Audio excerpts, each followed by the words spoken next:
Qadr kechasi eng yaxshi duo qaysi? Oyshanimiz so'ragan payg'ambarimiz. Qadr topsam nimani so'ray degan. Payg'ambar alayhissalom Allohumma innaka afuvun tuhibbul afwa fa'fu anni deganlar. Allohdan bir narsa so'rash emas. Allohim, sen meni afv qilgin. Sen afvni yaxshi ko'rasan. Meni kechirgin deb duo qilgan. Chunki insonni savob ishlashidan ko'ra gunohini kechirishi, so'rashligi muqaddam turadi. Chunki gunohlardan qutulganimizda savob foyda beradi bizga. Tushundingizmi? Tijoratda ham shunaqa-yu.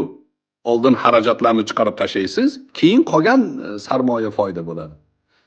Foyda xarajatlardan, ya'ni zararlardan keyin qolgan narsaga foyda deyiladi. Qolmasa u zarari ketdi.